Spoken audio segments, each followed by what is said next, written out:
آپ کو معلوم ہے کہ آج کل پہلے تو لوگ منتخب کرتے ہیں اپنے حکمران، پارلیمانی نظام ہے تو پارلیمنٹ جو ہے منتخب ہو گئی، اس نے اپنا وزیر اعظم منتخب کر لیا، اور اگر صدارتی نظام ہے تو سیدھا صدر منتخب ہو گیا اور وہی جو ہے اب حاکم ہے۔ لیکن اس کے بعد وہ جو حاکم ہیں وہ پھر اب بناتے ہیں نیچے ڈھانچہ، اس کے لیے گورنرز کون مقرر کیے جائیں گے، اور جو گورنمنٹ سروسز ہوں گی ان کے رولز کیا ہوں گے، پبلک سروس کمیشن جیسا کہ آپ کو معلوم ہے یہ ایک ادارہ ہے، مناصب کیسے دیے جائیں گے۔ ان دونوں کو کور کرنے کے لیے دیکھیے ایک جامع الفاظ آئے ہیں، ان اللہ یأمرکم ان تؤدوا الامانات الی اہلہا، یقیناً اللہ ہے مسلمانوں تمہیں حکم دیتا ہے کہ امانتیں ان کے اہل لوگوں کی سپرد کرو۔ اب یہ ٹو سائیڈڈ سمجھیے، ایک طرف یہ کہ تمہارے ہاتھ میں اگر مشورہ دینے کا اختیار ہے کہ کس کو تم بنانا چاہتے ہو اولو الامر، کس کو بنانا چاہتے ہو اپنا حاکم، کس کے ہاتھ میں دینا چاہتے ہو زمام کار اپنی قوم کی، اپنے ملک کی، اس کے لیے اہلیت کو دیکھو، یہ نہ دیکھو تمہارا رشتہ دار کون ہے، یہ نہ دیکھو تمہاری برادری کا کون ہے، یہ نہ دیکھو کس سے تمہیں فائدہ پہنچ سکتا ہے معاذ اللہ، بلکہ یہ دیکھو یہ امانت ہے، بہت بڑی امانت ہے، بہت بڑی امانت ہے۔ اس امانت کو اہل کے حوالے کرو، جو اس کا اہل ہو۔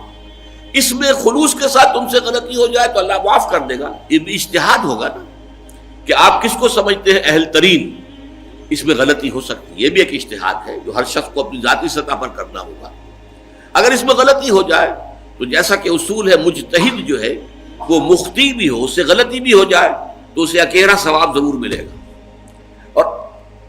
اور اگر مجتہد جو ہے وہ مصیب ہو، صحیح رائے تک پہنچ گیا تو دوہرا ثواب ملے گا۔ اس اعتبار سے غلطی ہو سکتی ہے، لیکن آدمی جب سوچے تو یہ آج کل جو لفظ ہے ووٹ، رائے، اب دیکھیے یہ ایک طرح کا مشورہ ہے جو لیا جا رہا ہے، اور یہی لفظ حدیث میں آیا ہے المستشار مؤتمن، جس سے مشورہ لیا جاتا ہے اسے امین بنایا گیا، اس کے پاس ایک امانت ہے، وہ جو ووٹ دے رہا ہے ایک امانت دے رہا ہے وہ۔ لیکن ان تؤدوا الامانات الی اہلہا، جو اہل ہوں، بہترین ہوں، اس کے لیے باصلاحیت ہوں، دیانت دار ہوں، تم سمجھو کہ واقعتاً وہ لوگ جو ہے ملک اور قوم اور امت اور ملت کی خدمت کریں گے، ان کو چنو۔ اور نمبر 2 یہی پروسیس آئے گا، اب جسے آپ نے اوپر چن لیا ہے، وہ جو اپنے نائبین چنے گا، وہ جو اپنے گورنرز چنے گا، وہ جو وزراء چنے گا، یا یہ کہ اس کے بعد جو ایک نظام بنے گا پورا، اس لیے کہ یہ تو ایک لمبا چوڑا نظام ہوگا ایک ملک کا، اس میں جو انتظامیہ ہے، ایگزیکٹو ہے، اس کی لمبی چوڑی جو ہے وہ ایک آرگنائزیشن ہوگی۔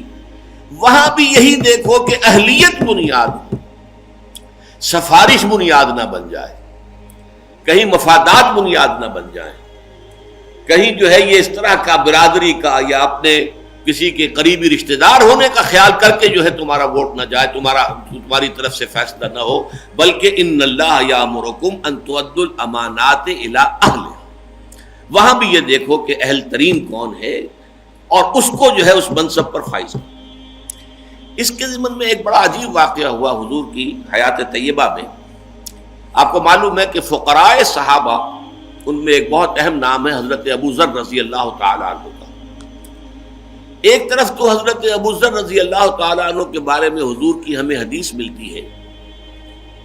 من کان یسرہ ان ینظر الی زہد عیسیٰ فلینظر الی صاحبی ابی ذر،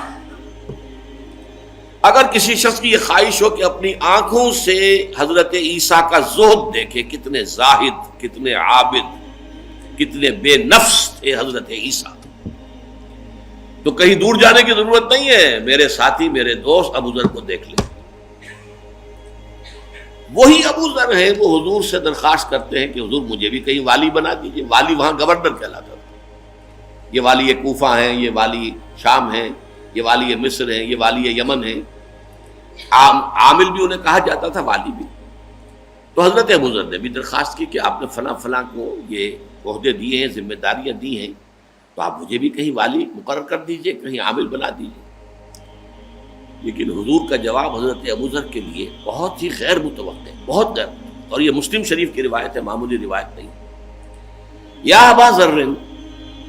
اے ابو ذر، انک ضعیف، تم کمزور ہو، وَإِنَّهَا أَمَانَةٌ، اور یہ عہدہ جو ہے یہ ایک امانت ہے. وَإِنَّهَا يَوْمَ الْقِيَامَةِ خِزْيٌ وَنَدَامَةٌ،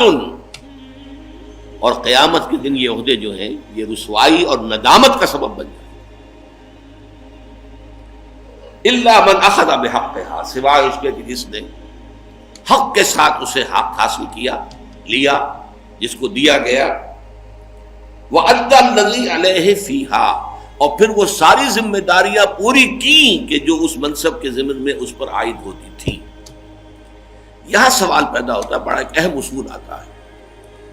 کہ ایک طرف ان کا تقوی، ان کی دینداری، ان کا زہد، ان کی بے نفسی، اس کے لیے تو حضرت عیسیٰ سے مشابہت دی جا رہی ہے، لیکن والی ہونے کے لیے یا گورنر بننے کے لیے کہا جا رہا ہے انک ضعیف وانھا امانۃ وانھا یوم القیامت خزی وندامۃ، یہ ندامت کا ذریعہ بن جائے. اس کا نتیجہ کیا نکلا کہ حکومت اور انتظامی معاملات کے لیے محض تقوی ہی شے نہیں ہے بنیادی، اس کے لیے کچھ اور صلاحیتیں درکار ہیں. کوئی انتظامی صلاحیت ہو، کوئی توازن موجود ہو، اعتدال موجود